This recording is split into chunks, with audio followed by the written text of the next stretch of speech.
நமஸ்காரம். ஸ்ரீ ஆண்டாள் ரங்கமன்னார் திருவடிகளே சரணம். இன்னைக்கு திருப்பாவை 17ஆம் நாள் பாசுரம். அம்பரமே தண்ணீரே சோரே அறம் செய்யும் எம்பெருமான் நந்தகோபாலா எழுந்திராய், கொம்பனார்க்கெல்லாம் கொழுந்தே குலவிளக்கே எம்பெருமாட்டி யசோதாய் அறிவுராய், அம்பரம் ஊடு அறுத்து ஓங்கி உலகளந்த உம்பர்கோமானே உறங்காதெழுந்திராய், செம்பொற் கழலடிச் செல்வா பலதேவா உம்பியும் நீயும் உறங்கேரோர் எம்பாவாய். நேற்றைய தினம் பாசுரத்தில் துவாரபாலகர்களை ஆண்டாள் எழுப்பினா. அவர்களிடத்துல அனுமதி பெற்றுக்கொண்டு பவனத்துக்குள்ள இவளும் இவளது தோழிகளும் இப்போ வந்தாச்சு. உள்ளே வந்து பார்த்தா கண்ணனும் நந்தகோபரும் யசோதையும் பலராமனும் சயனித்திருக்கக்கூடிய அந்த சயன அறை அங்கே வந்து பார்க்குறா. இப்போ 4 கட்டில்கள் போடப்பட்டிருக்கு. அதில் 4 பேர் தூங்கின்னு இருக்கா. அது என்ன வரிசையில் இருக்கா அப்படின்னா, நந்தகோபர் முதல்ல படுத்துன்னு இருக்கார், அடுத்து யசோதை படுத்துன்னு இருக்கா, யசோதைக்கு அடுத்தபடியாக கண்ணன், கண்ணனுக்கும் அடுத்தபடியாக பலராமன் அப்படின்னு இந்த மாதிரி ஒரு வரிசையில் எல்லாரும் சயனித்திருக்கா. இப்போ ஆண்டாள் இதே வரிசையில் ஒருத்தரையாக எழுப்ப போகிறா. இந்த பாசுரத்துக்கு மொத்தம் 8 அடி, 4 பேரை எழுப்பணும். அதனால ஆளுக்கு 2 அடி அப்படின்னு எழுப்பிண்டு வரா. முதல் 2 அடியில் நந்தகோபர், அடுத்த 2 அடிகளில் யசோதை, அடுத்த 2 அடிகளில் கண்ணன், கடைசி 2 அடிகளில் பலராமன்னு எல்லாரையும் எழுப்ப போகிறா. அதில் இந்த பாசுரத்தில் முக்கியமாக தானம் பண்ண வேண்டியதோடைய முக்கியத்துவத்தை பற்றி சொல்லி ஆரம்பிக்கிறா. அம்பரமே தண்ணீரே சோரே அறம் செய்யும் எம்பெருமான் நந்தகோபாலா எழுந்திராய் அப்படிங்கிறா. அம்பரமே அப்படின்னா வஸ்திரம்னு அர்த்தம், வஸ்திரதானம். தண்ணீரே அப்படின்னா நிறைய தண்ணீர் பந்தல்கள் அமைச்சு யாத்ரிகர்களுக்கும் வெளியில் போகிறவாளுக்கும் போகிற பாதை எங்கும் தண்ணீர் பந்தல் அமைச்சு அவளுடைய தாகத்தை தீர்க்கறதுக்காக தண்ணீர் பந்தல்கள். அதனால் தண்ணீரே. சோரே அன்னதானம் பண்ணுறது, அதனால் சோரே. அறம் செய்யும், இந்த தானங்கள் அத்தனையையும் எதுவும் ஒரு பிரதி உபகாரமோ இன்னொரு பலனோ எதிர்பார்த்து பண்ணாமல் இந்த தானம் எல்லாம் தன்னுடைய ஜனங்கள் சௌக்கியமாக இருக்கணுங்கிறதுக்காகவே பண்ணுறது. அதனால் அறம் செய்வது ஒன்றே குறிக்கோள் அப்படின்னு நினச்சிண்டு பண்ணக்கூடியதான தானங்கள் இவை. அதனால் இது அத்தனையும் பண்ணக்கூடியவர் யார் அப்படின்னா எம்பெருமான் நந்தகோபாலா அப்படிங்கிறா. எங்களுக்கு தலைவனாக இருக்கக்கூடியவரே நந்தகோபாலா எழுந்திராய் அப்படின்னு அவரை இந்த முதல் 2 வரியில் ஆண்டாள் எழுப்புறா. ஒரு மனுஷனுக்கு முக்கியமான விஷயம் என்ன அப்படின்னா உடுத்துவதற்கு உடை. ஏன்னா மானத்தை காப்பாற்றிக்கணும் அப்படின்னா அதுக்கு ஆடை அப்படிங்கிறது அவசியம். அடுத்து தாகத்தை தீர்த்து கொள்றதுக்கு தண்ணீர் அப்படிங்கிறது அவசியம். உயிரை தக்க வச்சுக்கிறதுக்கு அன்னம் அப்படிங்கிறது அவசியம். அன்னம் தான் உயிருக்கு ஆதாரமாக விளங்கக்கூடியது. அதனால் இந்த 3 விஷயமுமே ஒரு மனுஷனுக்கு ரொம்ப முக்கியமானவைகள். அதனால் அந்த 3ஐயுமே தானம் பண்ணுறது அப்படின்னு வச்சுட்டு இருக்கார் இந்த நந்தகோபாலர். அதுலேயும் ஒரு மனுஷன்கிட்ட எதை கொடுத்தாலும் அவன் திருப்தி அடைய மாட்டான். ஆனால் உணவும் தண்ணீரும் கொடுத்தா திருப்தி ஆகிடுவான். எதையும் போரும்னு சொல்லாத மனுஷன்கிட்ட சாப்பாடு போட்டு தீர்த்தம் கொடுத்தோன்னா தீர்த்தத்தையும் சாப்பாடையும் மட்டும்தான் ஒரு மனுஷன் வயர் ரொம்பினதும் போரும்னு சொல்லுவான். அதனால் ஒரு மனுஷனுக்கு திருப்தி அளிக்கக்கூடியவை எவை அப்படின்னா அது அன்னமும் தண்ணீரும். அதனால் ரொம்ப சிறந்த தானங்கள் இவை. அதனால் அது எல்லாத்தையும் பார்த்து பண்ணக்கூடியவர் இந்த நந்தகோபர். மேலும் ஆண்டாள் இந்த பாசுரத்தில் பல இடங்களில் திருப்பாவையில் ஏகாரம் போட்டுண்டே வருவோம். எங்கெல்லாம் ஏகாரம் வருதோ அந்த இடத்துலெல்லாம் ஒரு முக்கியமான விஷயத்தை ஆண்டாள் சொல்கிறான்னு அர்த்தம். இந்த இடத்துலையும் ஏகாரம் இருக்குது. அம்பரமே தண்ணீரே சோரே அப்படிங்கிறா. அதுக்கு என்ன அர்த்தம் அப்படின்னா, வஸ்திரதானம் இவர் பண்ண ஆரம்பித்தார்னா வஸ்திரதானம் பண்ணுறதுக்காகவே பிறவி எடுத்தாரோ அப்படின்னு நினைக்க தோணும். தண்ணீரை தானமாக கொடுக்க தொடங்கினார்னா தண்ணீர் தானம் பண்ணுவதற்காகவே பிறந்தாரோ அப்படின்னு நினைக்க தோணும். அன்னதானம் பண்ணாலும் அதே மாதிரி அன்னதானம் பண்ணுறதுக்காகவே ஜென்மா எடுத்தாரோ இவர் அப்படின்னு நினைக்க தோணும். அந்த அளவுக்கு இவர் எல்லாத்தையுமே ஒரு லார்ஜ் ஸ்கேலில் தான் பண்ணுவாராம். இப்படி இது அத்தனையும் எந்த பிரதிபலனும் எதிர்பாராமல் மக்களுடைய சந்தோஷத்துக்காகவும் அவா திருப்தி அடையணுங்கிறதுக்காக மட்டுமே இவர் தானங்களை செய்யக்கூடியவர். அப்பேற்பட்ட எம்பெருமான் நந்தகோபாலா எழுந்திராய் அப்படிங்கிறா. எங்களுக்கு தலைவனாக இருக்கக்கூடியவரே, எம்பெருமான் அப்படின்னா எங்களுக்கு தலைவனாக இருக்கக்கூடியவனே நந்தகோபாலா எழுந்திராய் அப்படிங்கிறா.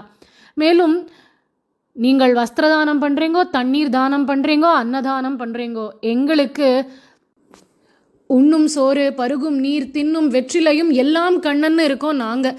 அதனால் அந்த கண்ணனை எங்களோட சேர்த்து வைக்கணும் அப்படின்னு பிரார்த்தனை பண்ணிக்கிறா.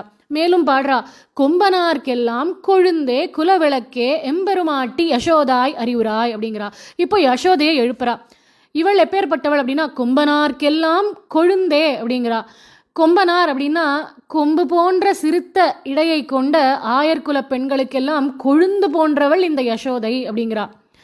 ஒரு கொம்புக்கு ஏதாவது வாட்டம் நேர்ந்ததுன்னா அது கொழுந்துக்கு தெரிஞ்சிடும், கொழுந்தும் வாடிடும். அந்த மாதிரி எங்களுடைய வாட்டம் உனக்கு புரியுமே, அதனால கண்ணனை எழுப்பணும், அதனால உன்னை முன்னிட்டு கொண்டு நாங்கள் கண்ணனை எழுப்ப போகிறோம், அம்மா யசோதாய் எழுந்துக்கோ அப்படின்னு எழுப்புறா. மேலும் குலவிளக்கே எம்பெருமாட்டி யசோதாய் அறிவுராய் அப்படிங்கிறா. குலவிளக்கே அப்படின்னா ஆயர் குலத்தினில் தோன்றும் அணிவிளக்கே அப்படின்னு பெருமாளை பாடுறா. அந்த அணிவிளக்காக தோன்றிய கண்ணனையே எங்களுக்காக வளர்த்து கொடுத்த குலவிளக்கே அப்படின்னு இந்த இடத்துல யசோதையை கொண்டாடுறா. எம்பெருமாட்டி அப்படின்னா தலைவியே அப்படின்னு அர்த்தம். எம்பெருமான்னா தலைவன், எம்பெருமாட்டி அப்படின்னா தலைவியே, யசோதாய் அறிவுராய் அப்படிங்கிறா. இந்த இடத்துல யசோதைய நேரடியாக எழுப்பலை, எழுந்திராய் அப்படின்னு சொல்லலை, அறிவுராய் நாங்கள் வந்ததை கொஞ்சம் புரிஞ்சுக்கோ அறிந்து கொள் அப்படிங்கிறா. ஏன்னா மாமியாராச்சே நேரடியாக எழுந்துக்கோ அப்படின்னு சொல்லிட முடியாது, அதனால அறிவுராய் அப்படிங்கிறா. இப்போ கண்ணனை எழுப்ப போறா. அம்பரம் ஊடு அறுத்து ஓங்கி உலகளந்த உம்பர்கோமானே உறங்காது எழுந்திராய் அப்படிங்கிறா. அம்பரம் அப்படின்னா அந்த வார்த்தை இந்த இடத்துல 2வது முறை வருது. முதல்ல வந்த அம்பரத்துக்கு அர்த்தம் வஸ்திரம் அப்படிங்கிறது, துணி. இப்போ வர இந்த அம்பரத்துக்கு என்ன அர்த்தம் அப்படின்னா ஆகாசம்னு அர்த்தம். இந்த பெருமாள் ஆகாசத்தையே அளந்தார் ஒரு திருவடியால். அம்பரம் ஊடறுத்து ஓங்கி உலகளந்த, அந்த ஆகாசத்தை அப்படியே ஊடுருவி கொண்டு போனதாம் அவருடைய திருவடி. அப்படி ஓங்கி உலகளந்த உம்பர்கோமானே, உம்பர் அப்படின்னா தேவர்கள்னு அர்த்தம். அந்த தேவர்களுக்கு தலைவனாக இருக்கக்கூடியவனே, தேவாதி தேவனே, உறக்கத்திலிருந்து எழுவாயாக, உறங்காதெழுந்திராய் அப்படிங்கிறா. இந்த இடத்துல பெருமாள் திரிவிக்ரம அவதாரம் எடுக்கிறார். பூமி மற்றும் பூமிக்கு மேலே இருக்கக்கூடிய 6 லோகங்கள், ஆக மொத்தம் 7 லோகங்கள், இது அத்தனையும் ஊடுருவி கொண்டு போனது அவருடைய திருவடி. பூஹு புவஹா சுவஹா மகஹா ஜனஹா தபஹா சத்தியம், இத்தனையும் தாண்டி போச்சு இல்லையா? அதனால அம்பரம் ஊடறுத்து ஓங்கி உலகளந்த உம்பர்கோமானே உறங்காது எழுந்திராய் அப்படிங்கிறா. ஆனால் பெருமாள் எழுந்துக்கல. அப்போதான் இவாளுக்கு தோணித்து, ஓஹோ, ஒரு பாகவதோத்தமனை முன்னிட்டு கொண்டு தானே போய் பெருமாளை எழுப்பணும், அப்படிதானே போய் பெருமாளை தரிசிக்கணும். ஆனால் நம்ம பலராமனை விட்டுட்டோமே, நேரடியாக கண்ணனை எழுப்பிட்டோமேன்னு இப்போ பலராமனை எழுப்புறா. இவா எல்லாரும் சயனத்தில் இருக்கிற வரிசை என்னன்னு பார்த்தா நந்தகோபர், யசோத, கண்ணன், பலராமன்.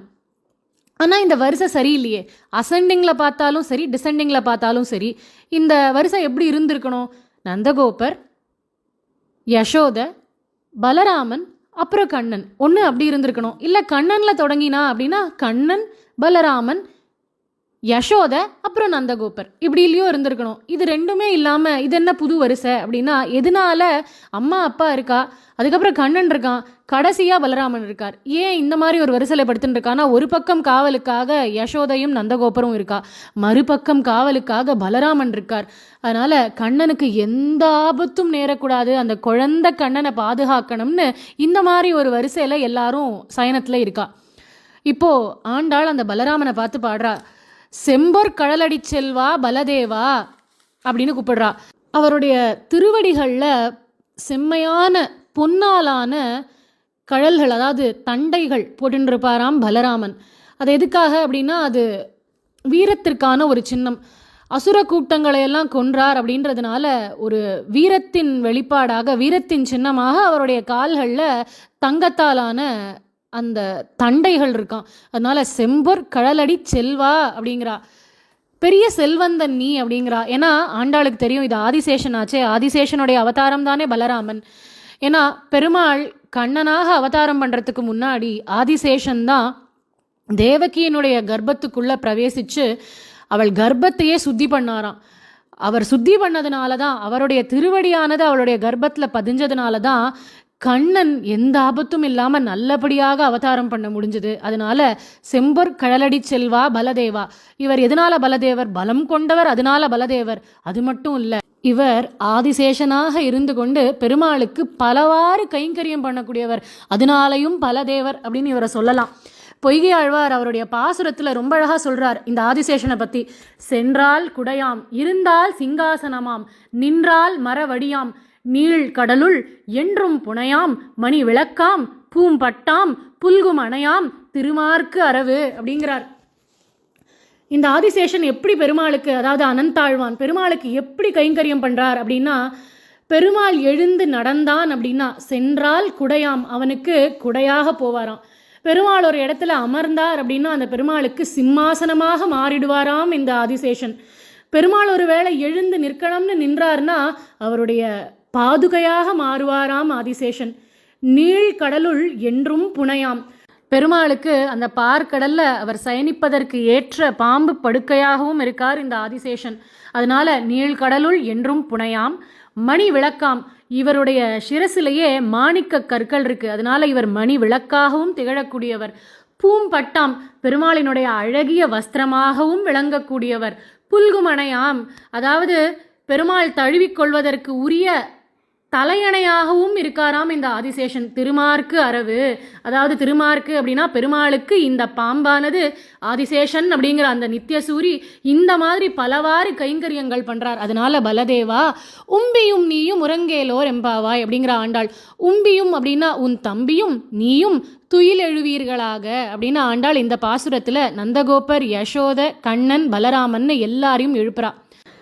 இந்த பாசுரத்துல ஆண்டாள் அம்பரம் ஊடு அறுத்து ஓங்கி உலகளந்த உம்பர்கோமானே அப்படிங்கிறா. அதுக்கு என்ன அர்த்தம்னு நம்ம பார்த்தோம். விண்ணுலகையே கிழிச்சு கொண்டு போச்சு பெருமாளினுடைய திருவடி. அப்படியாக உலகங்களையும் பெருமாள் அளந்தார் இல்லையா, அந்த வாமன அவதாரத்தை இன்றைய தினம் அனுபவிக்க இருக்கும்.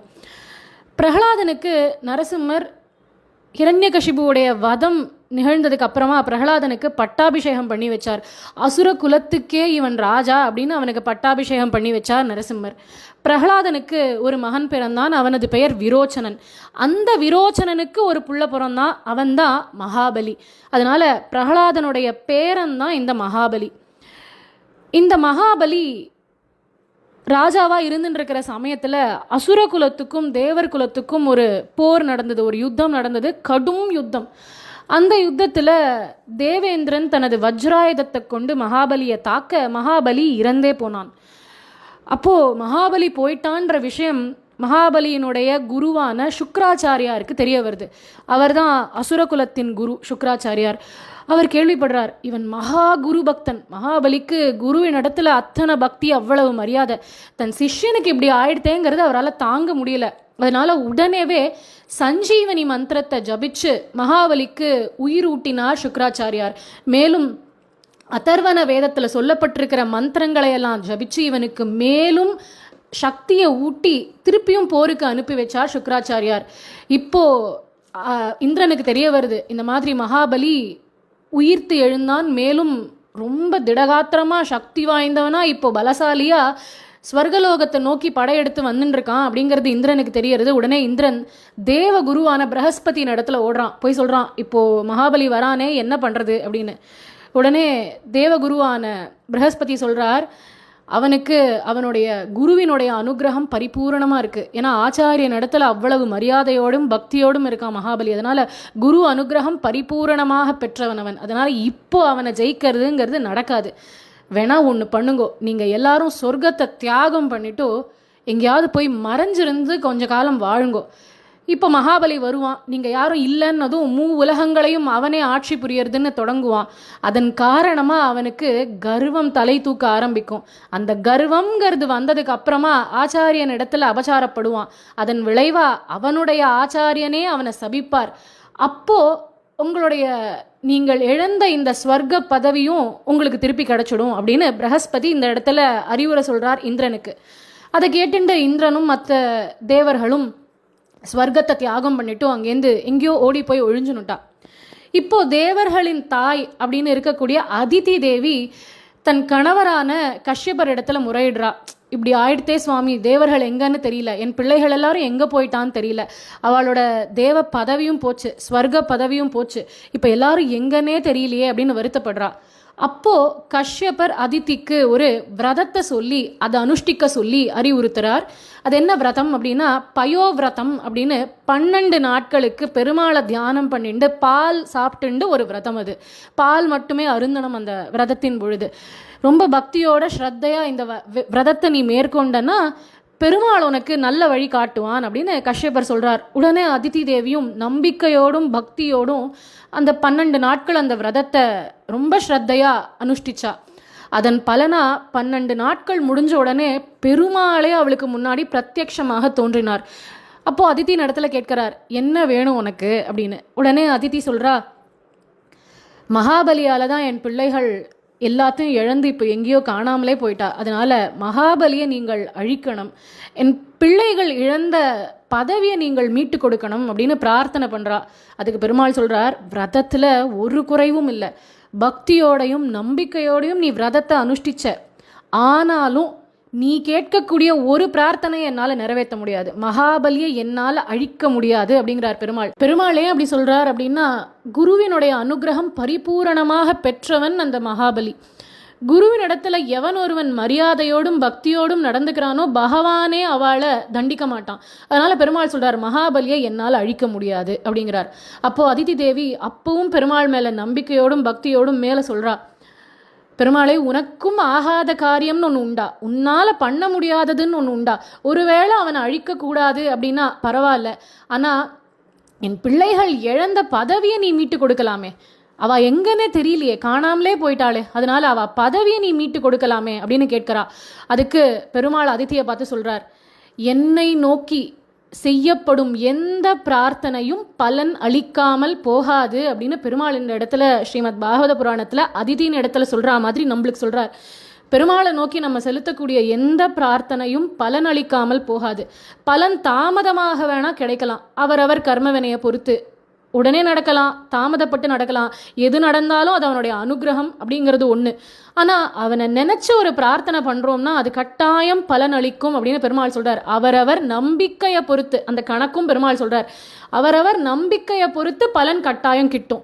நீ திருட விஸ்வாசத்தோட நம்பிக்கையோடு என்னை நினச்சி இந்த விரதத்தை அனுஷ்டிச்ச இல்லையா, அதனால் கட்டாயம் பலன் உண்டு. அவனை அழிக்க மாட்டேன்னு சொன்னனே ஒழிய உன் பிள்ளைகள் இழந்த பதவியை கட்டாயம் மீட்டு கொடுப்பேன், நானே அவனிடத்துல போய் யாச்சகம் கேட்டு அவள் இழந்த பதவியை மீட்டு கொடுக்குறேன்னு பெருமாள் அதித்திக்கு வாக்கு கொடுக்குறார். மேலும் பெருமாள் சொல்கிறார், அவள்கிட்ட போய் யாச்சகம் கேட்கணும், அதுக்கு நானே உன்னுடைய கர்ப்பத்தில் ஜனிக்க போகிறேன் அப்படின்னு பெருமாள் அதித்தியின் இடத்துல சொல்லிட்டு மேலும் சொல்கிறார், இது தேவ ரகசியம், இது யாருக்கும் தெரியக்கூடாது அப்படின்னு சொல்லிட்டு பெருமாள் அங்கேருந்து மறைஞ்சுடுறார். இப்படியாக பெருமாளின் வாக்குப்படி அதித்தி கர்ப்பம் தரித்தாள்.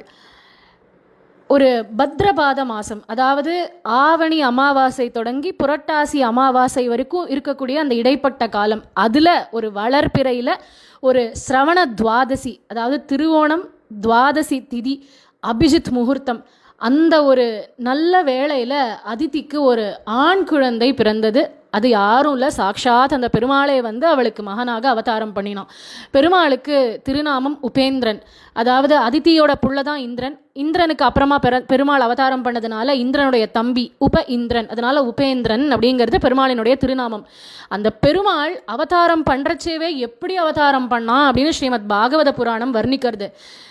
சதுர்புஜங்கள் பெருமாளுக்கு, சங்கம் சக்கரம் கதை பத்மம்னு எல்லாத்தையும் ஏந்தி கொண்டு திருப்பானாழ்வார் பாடுறாரே அவருடைய பாசுரத்தில், தாமரை போன்று மிளிர்ந்து செவ்வரியோடி நீண்ட பெரியவாய கண்கள் என்னை பேதமை செய்தனவே அப்படிங்கிறார்.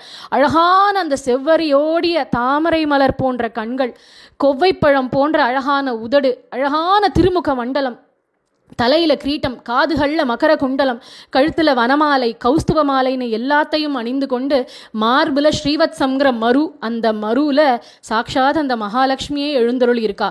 தோள்களில் தோள்வளை, கைகளில் கைவளை, இடுப்பில் பட்டு பீதாம்பரம், கால்களில் நூப்புரம், சலங்க கொஞ்சருது. நீலமேக வர்ணனாக பார்த்தால் பசி தீரும் முகம்னு சொல்வா இல்லையா, அப்படி ஒரு அழகான குழந்தையாக அவதாரம் பண்ணினான் அந்த வாமன மூர்த்தி. இப்போ வரைக்கும் அவர் உபேந்திரனாக தான் இருக்கார். இப்போது சுற்றி இருக்கிற ரிஷிகள் எல்லாருக்கும் தெரிய வருது, இந்த மாதிரி பெருமாளே வந்து இங்கே அவதாரம் பண்ணியிருக்கான்னு. எப்படி தெரிஞ்சுண்டா அப்படின்னா அவளுடைய ஞானத்தினால் அவள் உணர்ந்துட்டா. அதனால் எல்லாரும் வந்திருக்கா. தேஜோமயமாக இருக்குது அந்த சித்தாசிரமமே. அதனால் என்னன்னு வந்து பார்க்கணும்னு எல்லாரும் வரா. பார்த்தா அவளுக்கு காட்சி கொடுக்கறதுக்குள்ள பெருமாள் தன்னுடைய உருவத்தை மாற்றினுட்டார். ஒரு சின்ன வாமன ரூபம் எடுத்துட்டார். ஒரு குள்ளமான ஒரு குழந்தையாக மாறினார். அப்போது ரிஷிகள் எல்லாரும் வந்து இந்த பெருமாளை சேவிச்சுட்டு கஷ்யபர் இடத்துல சொல்கிறா, இந்த குழந்தைக்கு பண்ண வேண்டிய சம்ஸ்காரங்களை எல்லாம் பண்ணிடணும். அதனால் நாமகரணம் ஜாதகரணம் எல்லாம் பண்ணி வைக்கிறா. கூடவே பெருமாளுக்கு உபநயனமும் பண்ணிடலாம் அப்படின்னு அந்த ரிஷிகள் சொல்கிறா. அதனால் பெருமாளுக்கு உபநயனமும் பண்ணுறா, பூணல் போடுறா. அப்போது யார் யார் எந்தெந்த தேவதைகள் பெருமாளினுடைய உபநயனத்துக்கு வந்து பெருமாளுக்கு என்னென்ன வஸ்துக்களை சமர்ப்பித்தார்கள் அப்படின்னு ஸ்ரீமத் பாகவத புராணம் சொல்கிறது. எல்லாரும் போட்டி போட்டுண்டு வரா. பெருமாளுக்கே உபநயனம் அப்படின்னா நான் அதை கொடுக்குறேன், நீ இதை கொடுன்னு ஆளுக்கு வந்து பெருமாளுக்கு பல வஸ்துக்களை சமர்ப்பணம் பண்ணுறா. அது என்னென்ன அப்படின்னா, சூரியனே வந்து வாமனமூர்த்திக்கு காயத்ரி மந்திரத்தை உபதேசம் பண்ணுறார். தேவகுருவான பிரகஸ்பதி யக்ஞோபவீதத்தை சமர்ப்பிச்சார். அதாவது பூணல், அந்த பூணூல், அந்த யக்ஞோபவீதத்தை பிரகஸ்பதி சமர்ப்பிச்சார். கஷ்யபர், அதாவது அவருடைய அப்பா, வாமனமூர்த்தியினோட அப்பா இருக்காரே, அவர் இடுப்பில் அணியக்கூடிய மேகலை, அந்த வஸ்திரத்தை சமர்ப்பிச்சார் கஷ்யபர். பிரம்மச்சாரினாலே மேலே மான் தோல் போட்டுண்டே ஆகணும். அந்த மான் தோலை யார் கொடுத்தா அப்படின்னா, சாட்சாத் அந்த பூமி பிராட்டி பெருமாளுக்கு மான் தோலை கொடுக்குறா. இந்த பெருமாள் என்ன பண்ணார், அந்த மான் தோலை உத்திரிய மாட்டமாக தன் மார்பை மறைச்சிக்கிறதுக்கு பயன்படுத்தினார். திருமார்பில் தாயார் எழுந்தருளியிருக்கா. எந்த அவதாரத்திலையும் தாயார் பெருமாளை விட்டு நீங்கிறதே கிடையாது. அதனால் இந்த வாமன அவதாரத்திலையும் அவள் வந்திருக்கா. திருமார்பில் தாயார் இருக்கா, அதனால் மறைச்சுட்டார். எதுக்கு மறைச்சிக்கணும் அப்படின்னா, மகாபலியின் இடத்துல போய் யாச்சகம்னு கேட்க போகிறார், பிரம்மச்சாரியாக போக போகிறார். திருமார்பில் தாயார் இருந்தால் உடனே தெரிஞ்சுடுமே இவர் பிரம்மச்சாரி இல்லை பெருமாள்னு, அதனால மார்பை மறைச்சுண்டார். மற்றொரு காரணம், அந்த தாயாரினுடைய கடைக்கண் பார்வை, ஓர பார்வை கூட போரும் ஒருத்தனுக்கு ஐஸ்வர்யங்களை அருள் பாலிக்கிறதுக்கு. அவளுடைய கடைக்கண் பார்வை அந்த மகாபலி மேலே பட்டுடுத்து அப்படின்னா அவன்கிட்டேருந்து எல்லாத்தையும் வாங்க முடியாது. கொடுக்க கொடுக்க அவனுக்கு செல்வம் வந்துட்டே தான் இருக்கும். ஏன்னா அது தாயாரினுடைய கட்டாட்சமாக போயிடும். அதனால் தாயார் கட்டாட்சம் அவன் மேலே படக்கூடாதுன்னு மான்தோலை கொண்டு தன் மார்பை பெருமாள் மறைச்சுட்டார். இப்படி பூமி பிராட்டி அந்த மான்தோலை பெருமாளுக்கு சமர்ப்பிச்சா. மேலும் பிரம்மச்சாரின்னா கையில் ஒரு தண்டம்னு ஒன்று வச்சுக்கணும். அதுக்கு பலாச மரத்தின் குச்சி, அதை தான் தண்டம்னு கையில் பிரம்மச்சாரிகள் வச்சுக்கிறது வழக்கம். அந்த பலாச குச்சியை வனதேவத்தை சமர்ப்பித்தான். இடுப்பில் அணியக்கூடிய கௌபீனம் அதை பெருமாளினுடைய மாதாவான அதிதி தேவியே கொடுத்தா.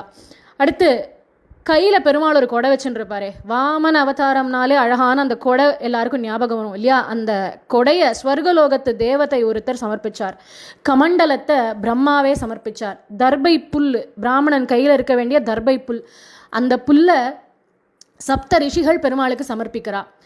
பெருமாள் கையில் ஜபமாலையை சமர்ப்பித்தாள் சரஸ்வதி தேவி. பிக்ஷை பாத்திரத்தை சமர்ப்பிச்சான் குபேரன். இப்போ பெருமாள் பவதி பிக்ஷாந்தேகின்னு சொல்லணும், பிக்ஷை எடுக்கணும். பூணல் போட்டாச்சு இல்லையா? அதனால அந்த முதல் பிக்ஷை இட்டது யார் அப்படின்னா பார்வதி தேவியே வந்து பெருமாளுக்கு பிக்ஷை இட்டா.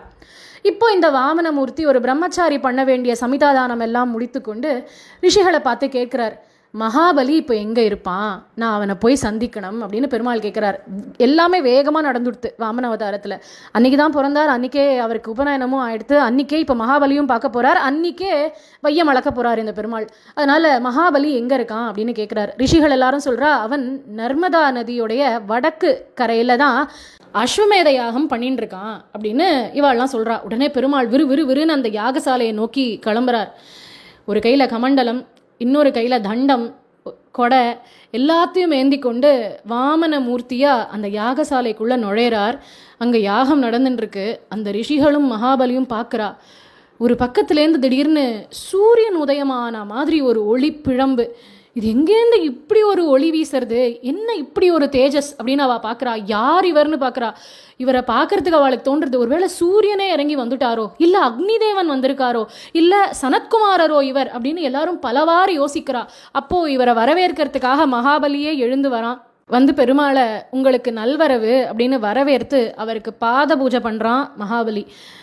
அந்த பாதத்தில் பட்ட அந்த ஸ்ரீபாத தீர்த்தத்தை எடுத்து தன் தலையில் புரோக்ஷணம் பண்ணினான் மகாபலி. இப்போது இந்த வாமன மூர்த்தியை பார்த்து மகாபலி கேட்க தொடங்குறான், உங்களுக்கு நான் என்ன பண்ணணும் அப்படின்னு கேட்குறான். உங்களை பார்த்தா ஒரு அந்தன சிரேஷ்டர்னு தெரியறது, உங்கள் வரவால் என் யாகமே வெற்றி அடைஞ்சுது அப்படிங்கிறத நான் உணர முடியறது, என் பித்ருக்களும் திருப்தி அடைஞ்சுட்டா அப்படிங்கிறத நான் புரிஞ்சுக்கிறேன். உங்களுடைய வரவினால் ரொம்ப தேஜஸ்வியாக இருக்கேங்கோ. ஏதோ ஒன்றத்தை வேண்டி தான் வந்திருக்கேள்னு தெரியறது, ஏதோ தானம் வேண்டி வந்திருக்கேள்னு தெரியறது. உங்களுக்கு நான் என்ன கொடுக்கணும் அப்படின்னு அவன் கேட்குறான். அவன் சொல்கிறான், நீங்கள் என்கிட்ட எதை வேணால் வேண்டி பெறலாம்.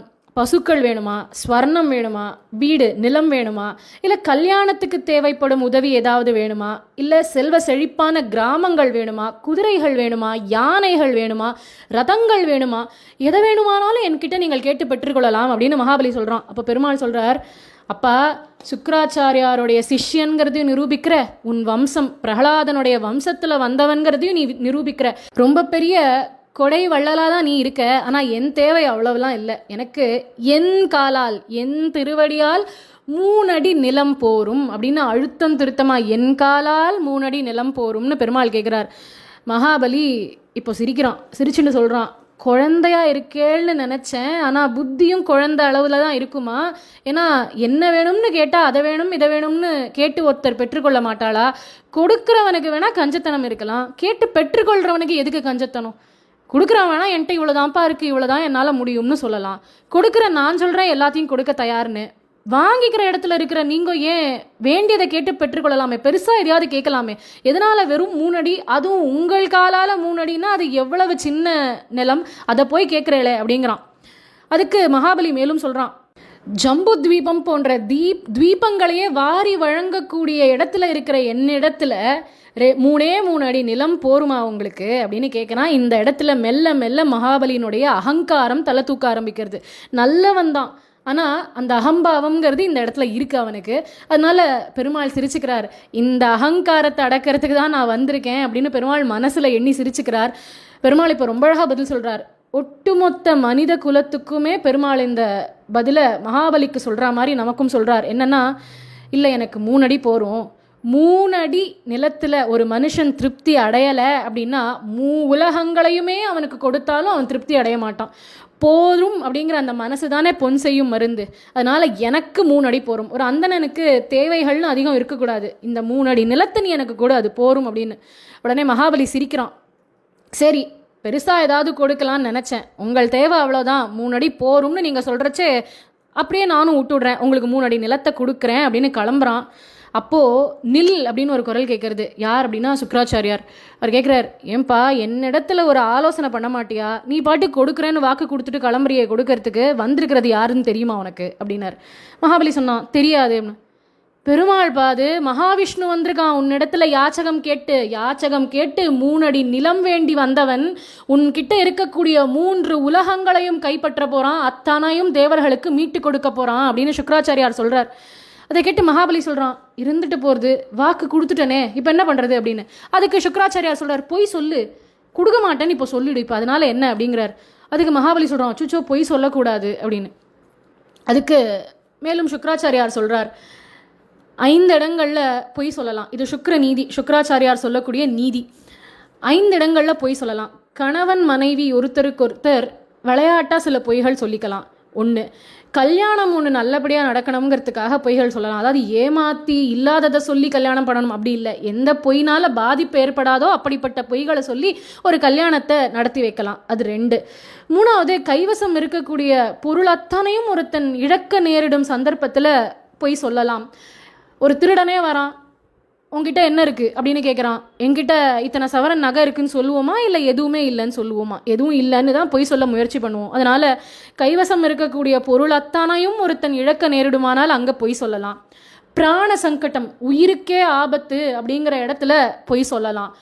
இன்னொரு உயிரை காக்கும் பொருட்டும் பொய் சொல்லலாம். இப்படி 5 இடங்களில் பொய் சொல்லலாம். அதனால் இப்போ உனக்கு எல்லாத்தையும் இழக்கக்கூடிய நிலையில் நீ இருக்க. ஏன்னா இவன் பெருமாள் 3 அடி கேட்டிருக்கான்.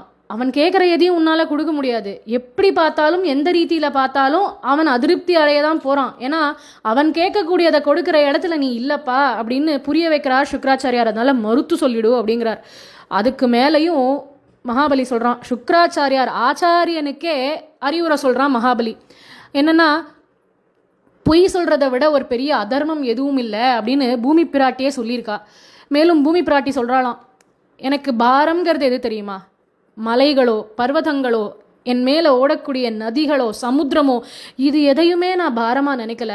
ஆனால் பொய் பேசக்கூடிய ஒருவன் இருந்தால் கூட அந்த பாரத்தை என்னால் சுமக்க முடியலங்கிறாலாம் பூமி பிராட்டி. அதனால் பொய் மட்டும் நான் சொல்ல மாட்டேன் அப்படின்னு மகாபலி சுக்ராச்சாரியார் இடத்துல சொல்கிறான். சுக்ராச்சாரியார் சொல்கிறார், ஆச்சாரிய புருஷனான என் வார்த்தை நீ மீற போகிறன்னா இந்தா பிடி சாபம் அப்படின்னு கொடுக்குறார்.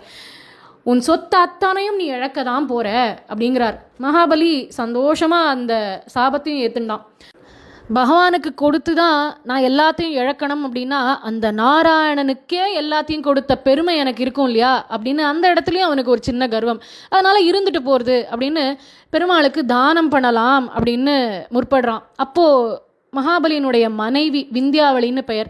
அவர் அவனுடைய கையில் ஜலம் வார்க்கிறா. அந்த ஜலத்தை மகாபலி பெருமாளனுடைய கரத்தில் ஜலத்தை வார்க்கிறார். ஜலம் வார்த்தது தான் தாமதம். பெருமாள் விறு விறு விறு விறு விறுன்னு ஓங்கி வளர்ந்தார். தன்னுடைய ஒரு திருவடியால் ஒட்டுமொத்த மண்ணுலகையும் அளந்தார் பெருமாள்.